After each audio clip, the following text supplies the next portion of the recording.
കർത്താവ് നിങ്ങളോട് കൂടെ. ലൂക്കായുടെ വിശുദ്ധ സുവിശേഷത്തിൽ നിന്നുള്ള വായന. അക്കാലത്ത് യേശു പരിശുദ്ധാത്മാവിൽ ആനന്ദിച്ചു പറഞ്ഞു, സ്വർഗത്തിൻ്റെയും ഭൂമിയുടെയും കർത്താവായ പിതാവേ, അവിടുത്തെ ഞാൻ സ്തുതിക്കുന്നു. എന്തെന്നാൽ അങ്ങ് ജ്ഞാനികളിൽ നിന്നും ബുദ്ധിമാന്മാരിൽ നിന്നും മറച്ചു വയ്ക്കുകയും ശിശുക്കൾക്ക് വെളിപ്പെടുത്തുകയും ചെയ്തു. അതേ പിതാവേ, അതായിരുന്നു അവിടുത്തെ അഭീഷ്ടം. എല്ലാ കാര്യങ്ങളും പിതാവിനെ ഏൽപ്പിച്ചിരിക്കുന്നു. പുത്രൻ ആരെന്ന് പിതാവല്ലാതെ ആരും ഗ്രഹിക്കുന്നില്ല. പിതാവാരെന്ന് പുത്രൻ ആർക്ക് വെളിപ്പെടുത്താൻ ആഗ്രഹിക്കുന്നുവോ അവനുമല്ലാതെ മറ്റാരും ഗ്രഹിക്കുന്നില്ല. അവൻ ശിഷ്യന്മാരുടെ നേരെ തിരിഞ്ഞ് അവരോട് മാത്രമായി പറഞ്ഞു, നിങ്ങൾ കാണുന്ന കണ്ണുകൾ ഭാഗ്യമുള്ളവ. എന്തെന്നാൽ ഞാൻ പറയുന്നു, അനേകം പ്രവാചകന്മാരും രാജാക്കന്മാരും നിങ്ങൾ കാണുന്നവ കാണാൻ ആഗ്രഹിച്ചു, എങ്കിലും കണ്ടില്ല. നിങ്ങൾ കേൾക്കുന്നവ കേൾക്കാൻ ആഗ്രഹിച്ചു, എങ്കിലും കേട്ടില്ല. കർത്താവിൻ്റെ സുവിശേഷം. ക്രിസ്തുവേ, അങ്ങേക്ക് സ്തുതി. ഈശോ മിശിഹായിലേറെ സ്നേഹിക്കപ്പെടുന്ന പ്രിയ മാതാപിതാക്കളെ, സഹോദരി സഹോദരങ്ങളെ, ഈശോയുടെ തിരുപ്പിറവിക്കായിട്ട് നമ്മെ തന്നെ ഒരുക്കുന്ന ഒരു കാലയളവിലാണ്. ആത്മീയമായും ശാരീരികമായും മാനസികമായും ഒരു വലിയ തിരുനാളിനായിട്ട് നമ്മൾ ഒരുങ്ങിക്കൊണ്ടിരിക്കുകയാണ്. ഇന്ന് സഭാമാതാവ് നമുക്ക് തരുന്ന 2 വചനഭാഗങ്ങൾ നമ്മൾ ശ്രദ്ധിച്ചു കഴിഞ്ഞാൽ ക്രിസ്തുമസിൻ്റെ വരവിനായിട്ട് നമ്മെ ഒരുക്കുന്നൊരു കാര്യമാണ്. ഒന്നാമത്തെ വായനയിൽ യെശയ്യാ പ്രവാചകനിലൂടെ ദൈവം അരുളി ചെയ്ത ക്രിസ്തുവിനെക്കുറിച്ചുള്ള കാര്യമാണ് നമ്മൾ വായിച്ചു കേട്ടത്. എപ്രകാരമായിരിക്കുന്നു ക്രിസ്തുവിൻ്റെ വരവ്, അവൻ വന്നു കഴിയുമ്പോൾ എന്തൊക്കെ കാര്യങ്ങൾ സംഭവിക്കുമെന്നുള്ള കാര്യങ്ങളൊക്കെ കൃത്യമായിട്ടും യെശയ്യാ പ്രവചിക്കുന്നുണ്ട്. അതായത് സമുദ്രം ജലം കൊണ്ടെന്ന പോലെ ഭൂമി മുഴുവനും ദൈവത്തെക്കുറിച്ചുള്ള ജ്ഞാനം കൊണ്ട് നിറയും. അതായിരിക്കും ക്രിസ്തു വന്നു കഴിയുമ്പോൾ സംഭവിക്കുന്ന കാര്യം. പ്രിയപ്പെട്ടവരെ, അതിനുവേണ്ടി കാത്തിരിക്കുന്ന ഒരു ഇസ്രായേൽ ജനതയെ നമുക്ക് വചനത്തിൽ കാണാൻ പറ്റും. അവരുടെയൊക്കെ പ്രാർത്ഥന പ്രവാചകന്മാരിലൂടെ അരുളി ചെയ്തതുപോലെ ക്രിസ്തു വേഗം വരണം, അതിനുവേണ്ടിയുള്ള കാത്തിരിപ്പായിരുന്നു. അതേസമയത്ത് നമ്മൾ സുവിശേഷത്തിൽ കാണുന്നത് ഈശോ മനുഷ്യനായി അവതരിച്ച് പരസ്യജീവിതം ആരംഭിച്ച് തൻ്റെ പ്രിയപ്പെട്ട ശിഷ്യന്മാരോടും തന്നെ ശ്രവിക്കാനായിട്ട് കടന്നു വന്നിരിക്കുന്നവരോടൊക്കെ സംസാരിക്കുന്ന സമയത്ത് പരിശുദ്ധാത്മാവിൽ ആനന്ദിച്ചുകൊണ്ട് ഒരു കാര്യം പറയുന്നുണ്ട്. അതായത് ആത്മാവിൽ ആനന്ദിക്കുക എന്നത് ഈശോയുടെ ഒരു വലിയ പ്രത്യേകതയാണ്. അതായത് സങ്കടപ്പെട്ടിരിക്കുന്ന ഈശോയെ നമ്മൾ ഒത്തിരിയേറെ കാണാറില്ല.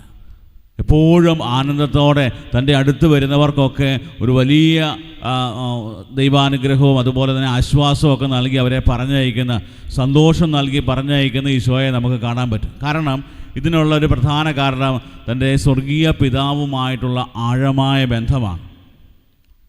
രാത്രിയുടെ യാമങ്ങളിലും അതിരാവിലെയൊക്കെ എഴുന്നേറ്റ് ഈശോ പ്രാർത്ഥിക്കുമ്പോൾ അതായിരുന്നു ഈശോയുടെ ഏറ്റവും വലിയ ബലം. അതുകൊണ്ട് ഈശോ പറയുന്നുണ്ട്, നിങ്ങളറിയാത്തൊരു ഭക്ഷണം എനിക്കുണ്ട്. അതെന്താണ്? എൻ്റെ പിതാവിൻ്റെ കൂടെ ആയിരിക്കുക, പിതാവിൻ്റെ ഇഷ്ടം നിറവേറ്റുക. അതിൽ നിന്ന് കിട്ടിയ ആ ഒരു വലിയ ശക്തിയിൽ എപ്പോഴും ആനന്ദിക്കാനായിട്ട് സാധിക്കും. നമ്മുടെയൊക്കെ ജീവിതങ്ങളെ പരിശോധിച്ച് കഴിഞ്ഞാൽ ഇതുപോലെ നമുക്ക് ആനന്ദിക്കാൻ പറ്റുന്നുണ്ടോ? ഒത്തിരിയേറെ ആകുലതകൾ, പ്രശ്നങ്ങൾ, നാളെക്കുറിച്ചുള്ള ടെൻഷന്, ആകുലത, മക്കളെക്കുറിച്ചുള്ള ആകുലതകൾ, രോഗത്തിൻ്റെ അവസ്ഥകൾ, ഇതെല്ലാം പറഞ്ഞ് പലപ്പോഴും ഒത്തിരിയേറെ ആകുലപ്പെട്ടിരിക്കുമ്പോൾ വചനം പറയുന്ന കാര്യം, ദൈവവുമായിട്ടുള്ള ബന്ധത്തിൽ നമ്മൾ ശക്തിപ്പെടുമ്പോൾ ആത്മാവിൽ ആനന്ദിക്കാൻ പറ്റും. ഈശോയെപ്പോലെ ഈശോയുടെ ജീവിതത്തിലും ഇതുപോലെ ഒത്തിരിയേറെ പ്രതിസന്ധികളുണ്ടായിരുന്നു. സ്വന്തം നാട്ടുകാർ പോലും ഉപേക്ഷിച്ചു, തള്ളിപ്പറഞ്ഞ് കുറ്റപ്പെടുത്തി. അതുപോലെ തന്നെ ഈശോയെ കേട്ടിരുന്ന ആളുകൾ പറഞ്ഞ് ഇവൻ്റെ പ്രബോധനങ്ങളൊക്കെ വളരെ കട്ടിയുള്ളത്, അതുകൊണ്ട് ഞങ്ങൾക്ക് പാലിക്കാൻ പറ്റത്തില്ല എന്ന് പറഞ്ഞ് ഇട്ടിട്ട് പോയിട്ടുണ്ട്. എല്ലായിടത്തു നിന്നും ഒറ്റപ്പെടുത്തലും കുറ്റപ്പെടുത്തലും ഒക്കെ കേട്ട ഈശോയാണ്. അതുപോലെ തന്നെ ഇവൻ ഭ്രാന്തനാണ്, ഇവൻ്റെ തലയ്ക്ക് സുഖമില്ല എന്നൊക്കെ പറഞ്ഞുകൊണ്ട് അവനെ മാറ്റി നിർത്തിയിട്ടുണ്ട്.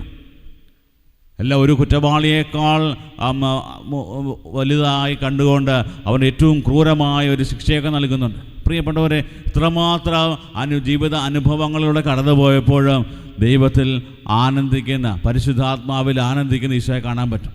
ഒരു ക്രിസ്ത്യാനിയുടെ ജീവിതത്തിൻ്റെ എപ്പോഴും അവൻ്റെ ജീവിതത്തിൽ ഉണ്ടായിരിക്കേണ്ട ഒരു സന്തോഷത്തെക്കുറിച്ചാണ് ഇന്ന് വചനം പറഞ്ഞു വയ്ക്കുക. അവൻ എപ്രകാരമാണ് സന്തോഷിക്കേണ്ടത്, അവൻ സന്തോഷിക്കുന്നതിന് പിന്നിലെ കാരണം എന്താണ് എന്ന് ഈശോ പഠിപ്പിക്കുകയാണ്. സുവിശേഷത്തിൽ ഈശോ അതിന് ആനന്ദിച്ചുകൊണ്ട് പറയുന്ന കാര്യം ഇതാണ്, ഭൂമിയുടെയും സ്വർഗത്തിൻ്റെയും ഭൂമിയുടെ നാഥനാഥയും ഞാൻ അങ്ങയെ സ്തുതിക്കുന്നു. ദൈവരാജ്യത്തിൻ്റെ രഹസ്യങ്ങൾ മുഴുവനും ബുദ്ധിമാന്മാർക്കും ജ്ഞാനികൾക്കുമല്ല, സാധാരണ ദൈവത്തിൽ വിശ്വാസം അർപ്പിച്ച് ദൈവത്തിൽ ആശ്രയിച്ച് ജീവിക്കുന്ന നിങ്ങൾക്കാണ് നൽകിയിരിക്കുന്നത്. ഇതൊരു വലിയ കാര്യമാണ്. എന്തുകൊണ്ടാണ് ഈശോ സന്തോഷിക്കുന്നത്? കാരണം ഒന്നാമത്തെ കാര്യം ഇതാണ്, അതായത് ദൈവരാജ്യത്തിൻ്റെ വലിയ നിഗൂഢമായ രഹസ്യങ്ങൾ നിങ്ങൾക്ക് നൽകപ്പെട്ടിരിക്കുന്നു. അതായത് പിതാവ് ആരാണെന്നും പുത്രൻ ആരാണെന്നും പരിശുദ്ധാത്മാവ് ആരാണെന്നും അറിയുന്നത് ദൈവം വെളിപ്പെടുത്താതെ കിട്ടുന്ന കാര്യമാണ്. അത് വെളിപ്പെടുത്തിയാലേ നമുക്ക് കിട്ടത്തുള്ളൂ. അപ്പോൾ ആ ഒരു കാര്യം സാധാരണക്കാരായ നിങ്ങൾക്ക് കിട്ടിയിട്ടുണ്ട് എന്നുള്ളതാണ് സന്തോഷത്തിനുള്ള ഒന്നാമത്തെ കാരണം. അതിനുശേഷം ഈശോ ശിഷ്യന്മാരോട് മാത്രമായിട്ട് പറയുന്ന മറ്റൊരു കാര്യമുണ്ട്. നിങ്ങൾ കാണുന്ന കണ്ണുകൾ ഭാഗ്യമുള്ളവ, നിങ്ങൾ കേൾക്കുന്ന കാതുകൾ ഭാഗ്യമുള്ളവ. കാരണം രാജാക്കന്മാരും പ്രവാചകന്മാരും ഒക്കെ കാത്തിരുന്നതും കേൾക്കാൻ കൊതിച്ചിരുന്നതുമായ കാര്യമാണ് ഇതാ സൗഭാഗ്യമായി നിങ്ങളുടെ മുമ്പിലുള്ളത്. അതായത് നമ്മളോട് ചോദിക്കുകയാണ്, നിങ്ങൾക്ക് കിട്ടിയ ഏറ്റവും വലിയ അനുഗ്രഹം ഏതാണെന്ന് ചോദിച്ചു കഴിഞ്ഞാൽ വീട് കിട്ടി, ജോലി കിട്ടി, കുടുംബം കിട്ടി, ജീവിത പങ്കാളിയെ കിട്ടി എന്നൊന്ന് അത് പറയുന്നതിനേക്കാൾ ഉപരിയായി എനിക്ക് ഈശോയെ കിട്ടി.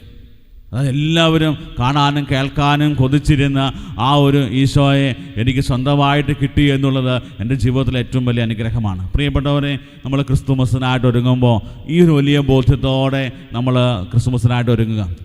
എൻ്റെ ജീവിതത്തിലെ ഏറ്റവും വലിയ അനുഗ്രഹം എനിക്ക് കിട്ടിയ എൻ്റെ ഈശോയാണ്. അതായത് ഈശോയെ കാണാനും കേൾക്കാനും ഭാഗ്യം ലഭിച്ച എൻ്റെ കണ്ണുകളും കാതുകളും ഭാഗ്യമുള്ളത്. അതായത് അതുപോലെ തന്നെ ദൈവരാജ്യത്തിൻ്റെ വലിയ നിഗൂഢമായ രഹസ്യങ്ങൾ ഏറ്റവും എളിയവനായി എനിക്ക് കർത്താവ് കാണിച്ചു തന്നിട്ടുണ്ടെങ്കിൽ ദൈവം എന്നെ ഇതുപോലെ സ്നേഹിക്കുന്നു. ഈ ഒരു വലിയ ബോധ്യത്തിൽ നമുക്ക് വളരാൻ സാധിക്കുന്നുണ്ടെങ്കിൽ നമ്മുടെ പ്രിപ്പറേഷൻസ്, ക്രിസ്തുമസിന് ഒരുക്കമായിട്ടുള്ള നമ്മുടെ ഒരുക്കങ്ങളൊക്കെ ഒത്തിരി മനോഹരമാകും. അത് ഒരു വലിയ അനുഭവമായിട്ട് മാറുന്നത് ഈ ഒരു വലിയ ബോധ്യത്തിൽ നമ്മൾ നിറയുമ്പോഴാണ്. അതുപോലെ തന്നെ പ്രാർത്ഥനയിൽ ദൈവത്തോടുള്ള ആ ദൈവത്തിൻ്റെ ആ ഒരു സ്നേഹത്തിൽ ഐക്യപ്പെടാനായിട്ട് നമുക്ക് സാധിക്കുമ്പോൾ എപ്പോഴും ജീവിതത്തിൻ്റെ ഏത് സാഹചര്യങ്ങളിലും സന്തോഷിക്കാൻ നമുക്ക് സാധിക്കും. പ്രിയപ്പെട്ടവരെ, ഈ ഒരു വലിയ കൃപ നമ്മളിൽ നിറയുവാനായിട്ട് പ്രത്യേകിച്ച് ഈ കാലയളവിൽ മാത്രമല്ല തുടർന്നും കർത്താവ് പരിശുദ്ധാത്മാവിൽ ആനന്ദിക്കുന്നവരായി മാറുവാനുള്ള കൃപയ്ക്ക് വേണ്ടി നമുക്ക് പ്രത്യേകം പ്രാർത്ഥിക്കാം. ദൈവം നമ്മളെ സമർത്ഥമായി അനുഗ്രഹിക്കട്ടെ. ആമേൻ.